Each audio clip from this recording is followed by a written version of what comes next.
This is the Quantum Biology Podcast, where we break down the practical health applications of this emerging science, starting with healthy light habits and going wherever the quantum superhighway takes us.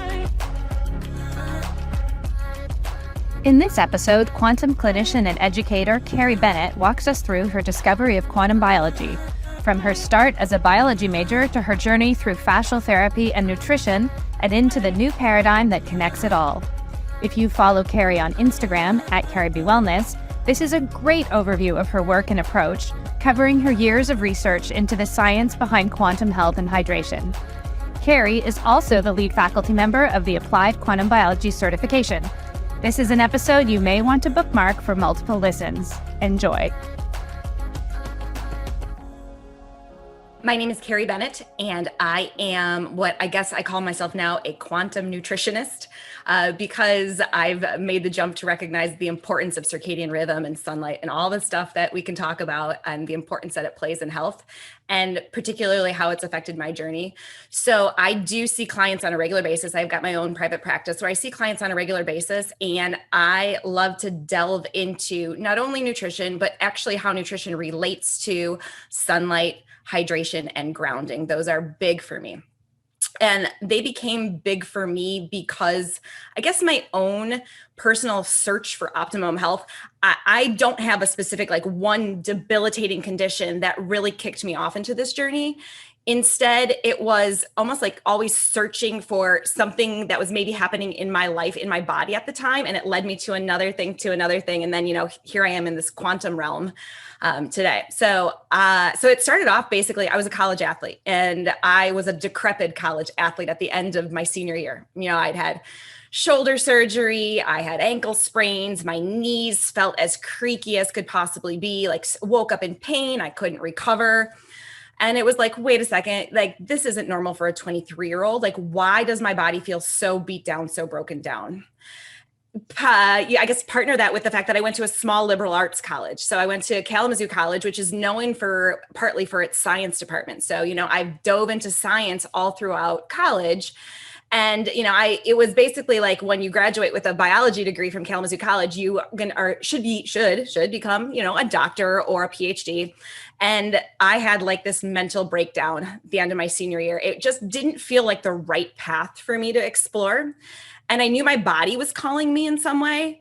And I also was like, wait a second, I'm at the end of my sports career, and now I have to figure out how to take care of my body. I don't have a coach telling me, lift like this, eat like this, exercise, sprint like this. I didn't have this book of guidelines. And so I basically had to become my own guidebook. I had to start to come up with my own protocols to figure out what best served me.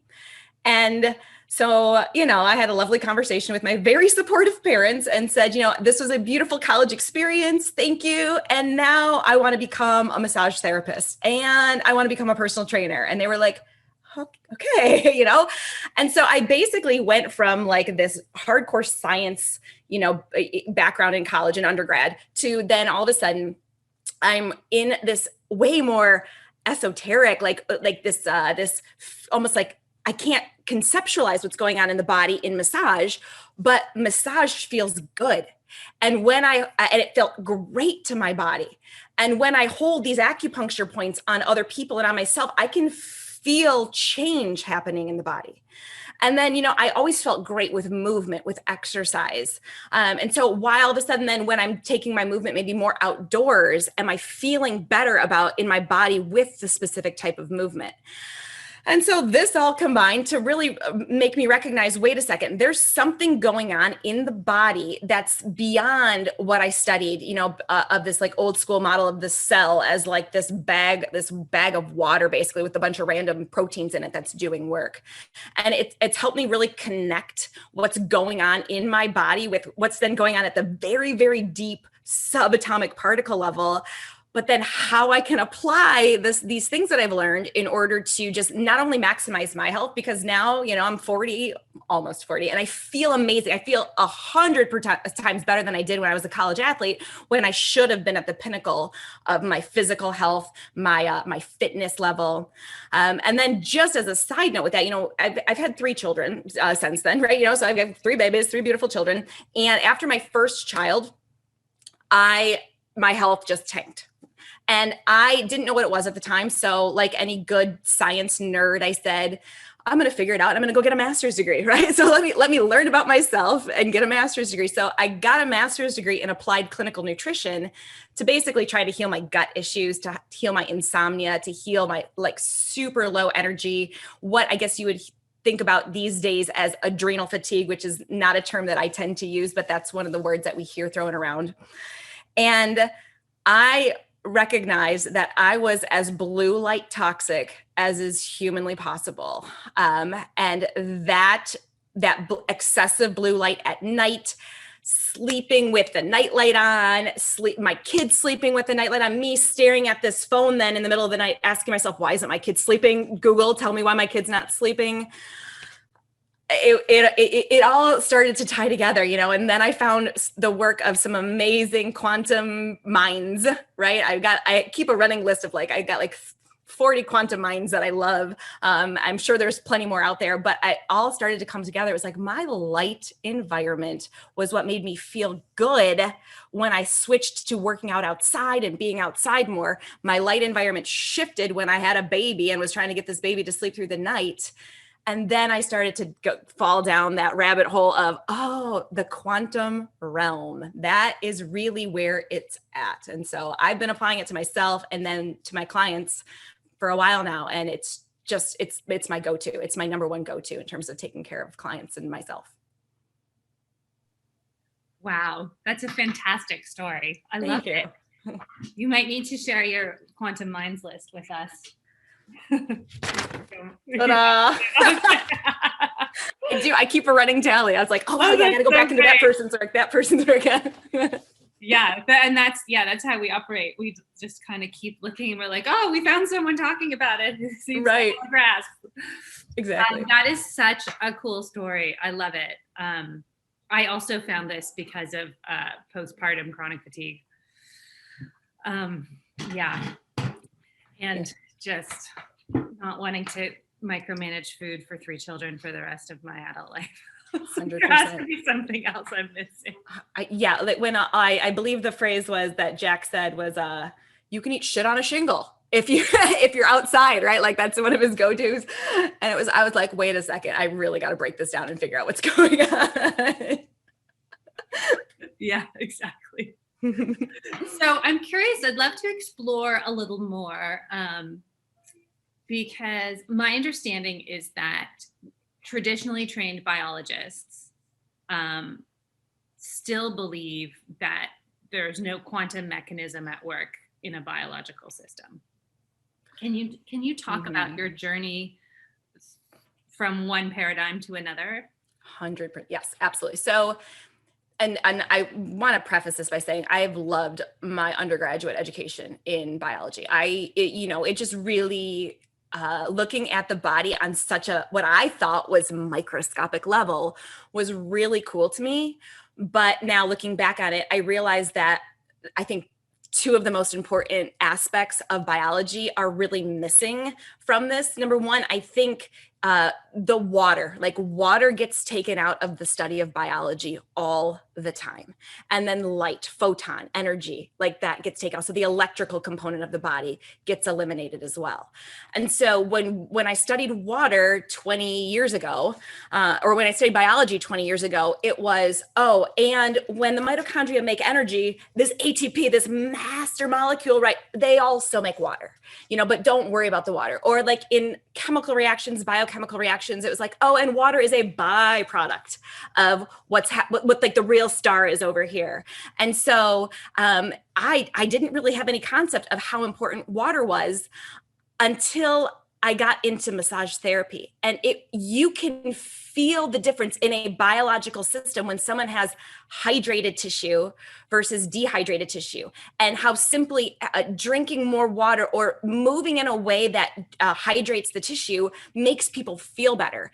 And so that, throughout that too, is like, you're in an anatomy lab and they say, oh, let's take a look at the lungs, but you have to cut away this fascia, right? It's just there. It's like the support structure of the body. It's the bricks and mortar, but don't worry about it. It really doesn't do anything. Let's take a look at the real thing. Let's take a look at the organ itself.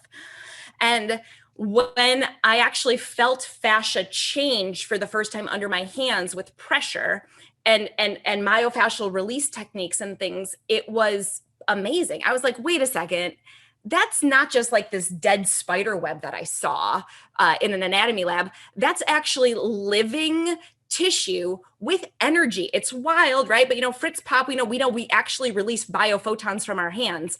But so we can actually change fascia in real time using pressure, using energy, maybe this photon exchange. Not quite sure what happens with that. I have an opinion, but not quite exactly sure what happens on that. And it was just this amazing realization that what I was taught all along was only part of the story, and maybe a very small part of the story, because the true magic of the human body happens in the water network of the body. It happens with the light and the electromagnetic environment that surrounds the body, and that also our own protons give to the water network in the body. And so it's the water is where it's at. And it was something that I just completely ignored, or was ignored in my college education, which was unfortunate, but it ultimately led me to this. So I'm super excited that now that my brain is making these connections and I can see, holy cow, this is really where the outside world meets my body, where my body talks to the outside world. So cool. Super cool. So cool. It's so and cool. I love the journey that your intuition took you on, like starting with biology and being an athlete, and then moving to massage, and then moving to nutrition, and then moving to quantum, which brings everything together. I really recognize, like, basically you're the universe learning about itself. And I know that I was guided to go in this direction. It didn't make sense at the time, but I did. I had this tug to go away from the hard science research and more towards this, like, what was considered woo by classmates and stuff, like this woo realm of biology or health and wellness, and now my brain is like this computer of like all these connections, and it's like amazing how my journey has like unfolded with this. It's like, okay, I get it now. I understand why it went this way. I understand why I had a mental breakdown, and now I am so excited just to keep learning more and more about all these connections. Yeah, I love it. Yeah, once you have the experience of it all coming together, and then it builds more trust in, I have more trust in my intuition, more trust in the universe. So the next thing is going to be what it needs to be as well. Yeah. Okay. So I love that you just used the word intuition. So the word intuition is thrown around a lot, and I think it's an important thing to get back to. I find that a majority of clients that I work with are either they don't trust their intuition, or they're just not in tune with it. So as a clinician, I don't want a client to rely on me much at all. I want them to get in their own bodies. But instead of getting in our own bodies, it's like, and I've used these things, right? But we've got Oura rings to tell us how we slept, or we've got, what are they called? Fitbits that tell us how far we've walked, how many steps we've walked, how many calories we've burned. It goes to like, oh, your heart rate variability. That's an interesting measure of your stress, but I think it takes us out of our actual body tissues and checking in with our body on a regular basis. And so something that I do see that has shifted in me profoundly ever since I've really started to tie this whole quantum realm into biological health, my own health, is I don't rely on any of those things anymore. Not that they're bad. Every once in a while, I'll put something on and check in with what's happening in my body, but I feel like my body is guiding me in a way because I'm more in tune to the frequencies of nature and the frequencies of my own body. And that just allows me to assess, oh yeah, I had good sleep. Oh yeah, my body feels good. I can move right now. Yeah, it's a different way of thinking about my body, and it's way more intuitive. Yes, absolutely. Funny, we're on the same wavelength. I was just thinking about all of those topics this morning. During meditation, I'm like, you need a mentor, not a guru.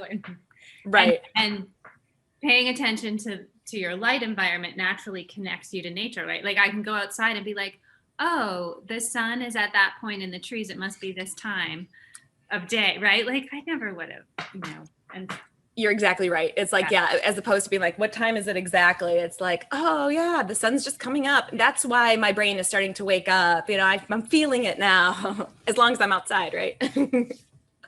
So getting back to the water and the light, could you sort of explain in your words what's happening with our body when we are outside? What's happening with the light and the water in our body and the light from the sun? Sure.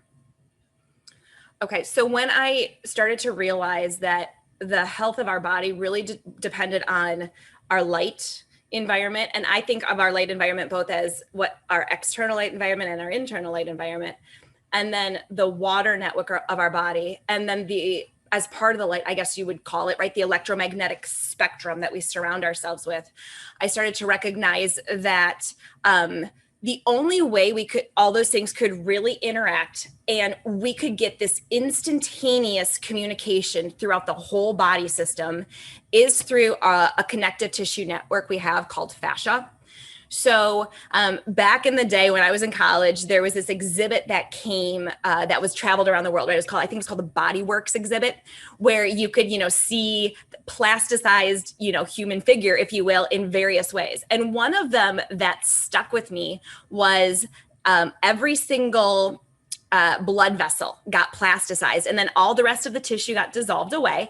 But what you saw with this was almost an exact replica of the person that was there, because we know that the blood network penetrates almost everywhere in the body.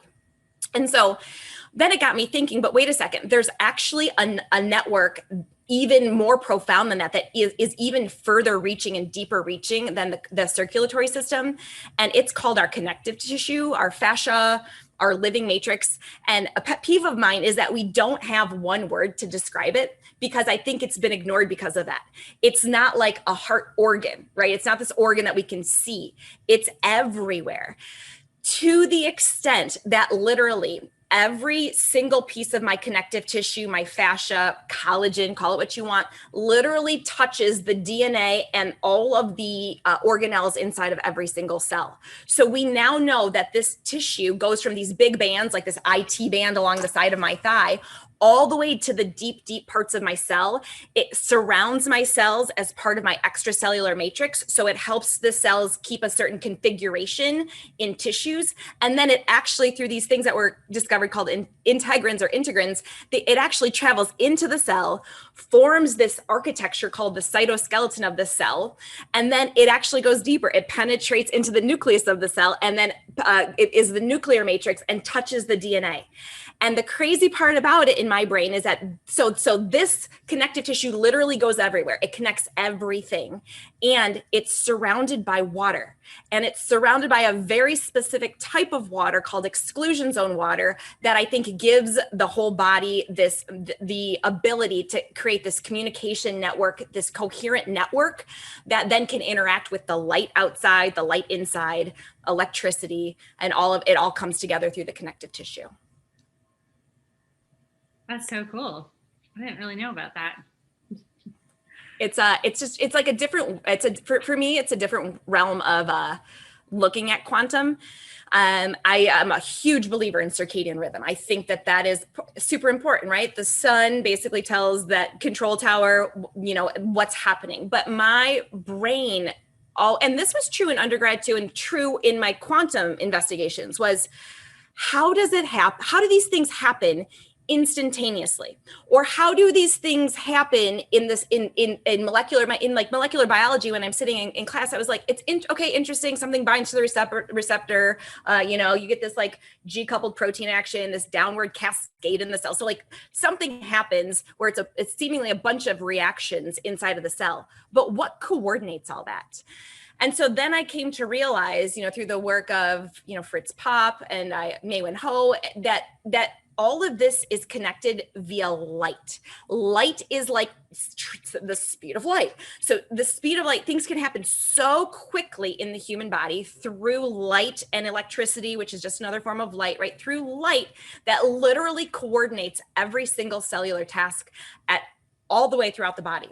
And so once I realized that we had to have some sort of a signal that coordinated everything instantaneously, my brain automatically went to, well, water needs to be where that light interacts with in order to convey this message at a very, very fast rate. And so we actually know this is a separate behavior of fascia, but we know that fascia is piezoelectric, meaning when it responds to touch, compression, bending, shifting, and it generates its own electric current that goes throughout the fascia to tell the body a little bit about what's happening with the bones in space and the muscles in space. So once my brain started to wrap around that piezoelectricity, I also understood that water network simply is a receiver of the light frequencies of our environment, and it conveys it instantaneously to the rest of the body.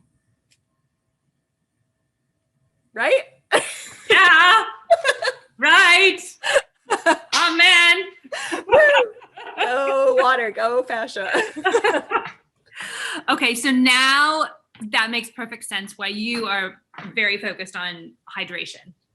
Yes. So hydration is definitely a big component of what I talk about. It was interesting in terms of I've seen people interact with water in different ways and have profound healing benefits. So I've seen people interact with water simply by drinking more. And it's like by drinking more water, they felt better. They felt more energy. Pain started to go away. I've actually then had clients who couldn't, budge from a specific condition or pain or fatigue, or potentially they were looking to lose weight. And they went to a hot spring or to an ocean. And over that week of vacationing, they visited and got in this water a lot, and their body all of a sudden just felt much better. And so with that, I do focus a lot on hydration. If we think of it this way, a lot of us have had this experience of either being an athlete on a hot day or simply walking around on a hot day. Being outside in the heat, it dehydrates us if we're not replenishing our water. That dehydration actually then corresponds with us feeling low energy. Maybe we get a headache. Definitely for athletes, it really impacts athletic performance. And so then the solution was, let's put more water in. And to get more energy, it wasn't, I need to eat more food. It was, I need to rehydrate my tissues. So that's where also you can see I focus on the water, because literally the type of water that we have in our body forms its own energy source, almost like a supplemental, or I would actually like to say a primary energy source that our body can use to make energy and drive reactions and drive all the work that our cells have to do. So by focusing on drinking water and also rehydration strategies that go beyond just water consumption, it's profound, because it will impact that whole network. And then when we interact with the light, we're more likely to be able to receive that light, send that message where it needs to go, coordinate all of our cellular tasks. And so hydration is key through both what we drink and then how we hydrate in other ways. So what would those other ways be? So, well, let me talk about the water really quickly first. So in terms of actually drinking water, more is not better. So if we're focusing only on drinking water, we have to focus on the quality of water that we're drinking, because unfortunately these days in the municipal tap system, we have things like fluoride, chlorine, you have PFAS, these forever chemicals, you have glyphosate, pesticides, and all of heavy metals as well. So all of these things we know can cause us, can cause the body to create some sort of a dysfunction or a disease or inflammation. And what I've found is with these specific chemicals that are found in certain water systems, that these chemicals actually negatively interact with the fascia. as an example, glyphosate, that pesticide that's found in Roundup, there's a specific chemical that's found in glyphosate that, well, specifically glyphosate looks a lot like an amino acid found in our connective tissue, found in our fascia, called glycine. Glycine creates this beautiful, healthy fascia. This fascia has like this spiraling, beautiful structure in the body, and that spiraling structure of the body allows the conductivity of electricity and water and light. When glycine is replaced with the glyphosate version of glycine, it interrupts that electrical conductivity. It changes the shape of collagen slightly to the extent that it no longer, or it has a harder time interacting, creating structured water, creating this beautiful water hydration network, and then therefore interacting with the light in our environment. And so I do find it's important to make sure that we're aware of, we are now aware that these chemicals directly can impact the fascial system. And when they impact the fascial system, they change the water's ability to receive the light and communicate the message. So then I suggest ultimately, you can have your water tested, but we want to filter it in some way. Or in an ideal world, we're all drinking this beautiful mountain runoff glacial melt spring water. If that's a possibility for you, awesome. If not, there are companies that will definitely remove the toxins. So you can get a reverse osmosis filter. You can get a reverse osmosis jug. Actually, there's companies that do that, but you have to remineralize the water, because the water that comes from these beautiful mountain runoffs, it has interacted with the rock and is full of minerals, and these minerals help our body to retain charge and bring in the light and structure the water and create this beautiful electrically conductive circuit that our body is. So it's really important to focus on the type of water that we're drinking, and then we want to focus on the type of water that our cells are making. So I can dive into that if you're ready. Okay, so our cells, actually, as I kind of alluded to back to my education, we make water as a byproduct of making ATP, our energy currency of the body. This water is like the perfect biological water. So our mitochondria make it, and then this water can be structured because the mitochondria also make heat. They run at a slightly higher temperature. It's a beautiful paper by Nick Lane, right? So they run at this slightly higher temperature. And so the mitochondria will make heat as they make energy, and heat's just another word for light. And we now know that the interaction between the water and the mitochondria and this heat can help create this more conductive water throughout literally our whole entire bodies. We want to make more of this beautiful biological water, and we do that by burning fat as a fuel source. So as a nutritionist, I do like to focus on my clients switching from a pathway that I call sugar burning to switching to a pathway that I call fat burning. Essentially, we can burn these two pathways, and these days we are driving the sugar burning pathway a ton. The consequence in terms of that water is that when we burn the sugar burning pathway, we make less water, a lot less, like 4 times less water. And we make less energy, less ATP, and we actually create more damage in the cell. So it's a metabolically more damaging process. And so if we can switch from being a sugar burner to a fat burner, we make 4 times more water, 4 times more energy. We structure that water with the heat production that's happening in the mitochondria. And so we get biological water, again, that's really appropriately conductive to my whole fascial network. So switching from a sugar burner to a fat burner, I use a couple of different techniques. I use various combinations of intermittent fasting, low carb, high fat nutrition styles with fasted walks and making sure people are out at sunrise. Oh, and blocking blue light at night. Can I add it? I'm going to add that 5th one. So that there's some combination of those that I help clients tweak to find what really takes their body from this sugar burning pathway to using fat as a fuel source, which means that they're making this beautiful hydrated body tissue. Amazing. So could you summarize that one more time? Just like those, just to recap, these are the 5 ways to be, we're going to call this quantum hydration. Quantum hydration. Perfect. Yeah. Okay. So there are 5 things I like to do to make the body its own quantum hydrator. So besides taking water from the outside, number 1, so we're switching people from a sugar burning metabolism to a fat burning metabolism, which means that we want to focus on what they're eating. That would be some form of intermittent fasting can help do that. as can a high fat, low carbohydrate diet can do that as well. I like to call it nutrition plan. So a high fat, low carb nutrition plan can help with that. So looking at what that looks like to help the mitochondria burn fat. I also like to focus on grounding movement first thing in the morning. That sets our circadian rhythm. We do know that in order for our mitochondria to burn fat as a fuel source, they have to make sure that they've got a strong circadian rhythm to be able to do something called beta oxidation, the burning of the fat. So getting outside in the morning is really important. I like clients to couple that with some sort of movement in a fasted state, because movement in a fasted state, the body really doesn't have a choice but to start to burn fat as a fuel source. And as it burns that fat, it makes this beautiful biological water. And then lastly, at night, when the sun sets, we want to make sure that we're blocking blue light. So like the amber red versions of these glasses or apps, making sure we're creating more of that campfire atmosphere in the house in order to allow the body not to get into a stressed out state where it actually starts to become a sugar burner again. So we want to make sure that we're blocking that blue light at night as well. Awesome. And just for people who are brand new to these ideas, could you, when you say a fasted state, could you just explain that, like, that could mean like Sure. before you eat breakfast in the morning if you had an early dinner, or Sure. if that's correct? Tell me. Yeah. So in terms of intermittent fasting, I like a client to be in a fasted state in the morning for when they're doing their grounding and their movement and their sunshine outside.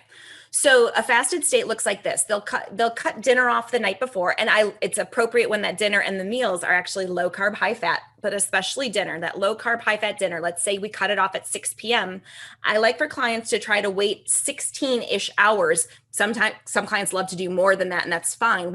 Do what feels right. But you wait 16 hours then until you have your first meal again, and that's when you break your fast. So it's in this fasted state that the body doesn't have a bunch of stored sugar happening from a high carb meal at dinner, and so it literally has to rely on burning fat as a fuel source in order to go through the day and make energy that's needed to run all of our metabolic processes. And that 16-hour window, would that be like a daily? So then you're eating dinner at 6 and you're not eating again until quite a ways through the next day. Is that something you do every day or occasionally, or? I would say that I personally do that most days. Just being a busy mom, it's my body has gotten used to that. It's an easy strategy for me to go through in terms of, okay, I'm too busy in the morning making lunches, getting stuff ready for school, or I've got like morning clients that I'm seeing, or, I'm trying to go on a walk and listen to a podcast of some sort. And so I love to use that as a strategy for myself. And I find that I'm not hungry in the morning. I'm just relying on my own internal fuel. And then somewhere between 11 and 1 is where I'll have probably the biggest meal of the day. And then again, have another meal sometime later on, more towards 5, 6 o'clock. That's just happens to be my particular pattern that works really well for me. Other clients find that they want to have maybe a 14-hour window, and then they're eating 3 meals, higher fat, lower carb meals, again, to help fuel their bodies. So there is wiggle room. I hate set protocols, but I think it's important for people to realize that we have to start to tap into our own body fat as a fuel source and generate not only energy from it, but we also generate that metabolic water from it. And that's a very healing strategy for the body. I'm just going to check my list here. Is there anything that you like from what we've covered already that you want to add, or? I would like to talk a little bit more about the fascia and how we can take care of our fascia in order to help that conductivity happen. Okay. So we have this external hydration, and then we're asking our body to burn fat as a fuel source for making this biological water, but it's through movement that the fascia truly funnels the water, if you will, along these fascial little tiny strands of fascia, connective tissue throughout the body. That hydration moves throughout the body. So maybe we've all had this experience. I don't know. But back in the day, I had shoulder surgery, right? This was part of my college days. I had this shoulder surgery, and I was asked to keep my arm in a sling for, I think it was 5 weeks, maybe longer. By the time I was asked to take that arm out of the sling, I had frozen shoulder. And what that frozen shoulder is it's just a bunch of scar tissue that gets laid down. And from the lack of movement, it's dehydrated fascia. And so I think we all have dehydrated fascia, or just areas where our fascia is not as pliable, not as able to conduct the currents, because a lot of us just sit all day, or we're in the same position all day, or it might be because of an injury, a surgery. And so when the fascia is restricted in some way, or when we're not moving, we're actually not pushing water into the fascia. So one of the best things we can do to help make sure that happens is work on unique movement patterns, preferably outside grounded, right? Unique movement patterns where we're moving our body maybe in rotation because we don't rotate a lot, right? Or maybe we're doing something that extends the spine and works the back muscles because we're oftentimes in this forward flexed position all day. So unique movement of the fascia can really help to hydrate it. And then if there's ever an area of what I call fascial restriction or an adhesion, and that can feel like, a knot, basically, if you've ever gotten a massage and the massage therapist gets into that knot. That fascial adhesion, then you can have a massage therapist or someone hold it. You can do some foam rolling on it. You can do sustained pressure on a tennis ball or on these little myofascial release balls in order to help really get that fascia remodeled. And it happens in real time. Literally, you're kind of melting and shifting and changing the fascia, going from a dehydrated state to a much more hydrated state. And that allows the body to form this exclusion zone water, this biological water that then becomes this receiver. It's a liquid crystal that's this receiver of all the light frequencies. And so we want to make sure we're breaking up areas of fascia that feel like they're tight and restricted, or if we're in the same position all day long, we want to make sure we're doing full range of motion activity also to keep that fascia hydrated as well. The last little thing I want to add about this is there is actually, I've done a lot of continuing education with people who do bioregulatory medicine. So it's more of a European concept in medicine, but they will literally do scar injection therapies to help with things like Lyme disease. So literally you inject a C-section scar to break down that scar tissue, and all of a sudden this person feels better from their Lyme disease or from their fibromyalgia or from chronic fatigue or whatever it might be. And it's because scars can be an interference in the network, in this conductivity that's happening. So simply just finding maybe where we had scars, like with my surgery here, or, I've had knee surgery, right? And I've really worked on those scars. It's amazing once that scar tissue is broken up and we're doing full range of motion movements, we literally create a more powerful communication network in the body. Oh my God. They treated Lyme disease by hydrating scar tissue. It's one of the things that they'll do, right? Because it's called an interference field. So in this bioregulatory medicine, it's called an interference field. And this interference field goes to, well, what's being interfered with right there? Well, it's the conduction of energy, electricity, light, along, May Wen Ho will say it would be proteins or proton superconductivity. Like, right, there's something that's supposed to be transmitted, and that scar, wherever it is blocking the transmission. And basically at the subatomic particle level, we're just talking about energy and light and information. And so it's the blockage of information. It's like saying, okay, I'm going to send an email with my Ethernet based cable, but I'm going to cut the cable. Right? That email will never go where it needs to go because I just cut the way that the information travels. Wow. That is so cool. I have not heard about that. Yep. Yeah, it's super neat. I absolutely love it. That's right. That's where like the weirdness of massage and biology and quantum biology, it all comes together. And it's been pretty neat to see these connections. Yeah, no, it's so cool. And I love talking to people who've been guided by their intuition, because their stories are always like this, right? Like, okay, undergrad in biology, coupled with massage therapy, coupled with and then you're able to see things in the world so clearly because you followed your unique blueprint. Good for you, Carrie. Thank you. I appreciate that validation. I really appreciate that. I do sometimes, I kind of have to tone it down sometimes, because I know clients are coming to me and they're like, I want to lose weight, or I want to improve, improve insulin sensitivity, or, I've got some inflammation going on with autoimmunity. And part of me wants to be like, okay, let's talk about protons, electrons, photons, and exclusion zone water, but I realize I kind of have to tone it down a notch, but it really all is connected.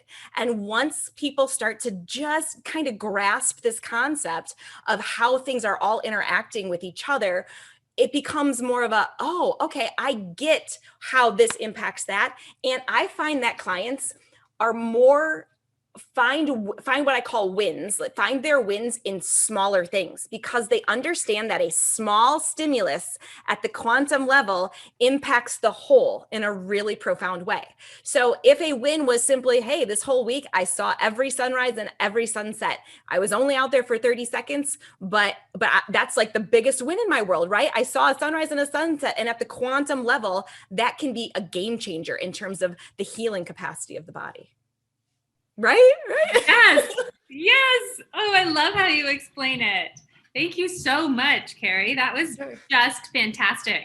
But the one interesting thing that I have, okay, so this is, let me just end this, talk about how fascia actually generates sound.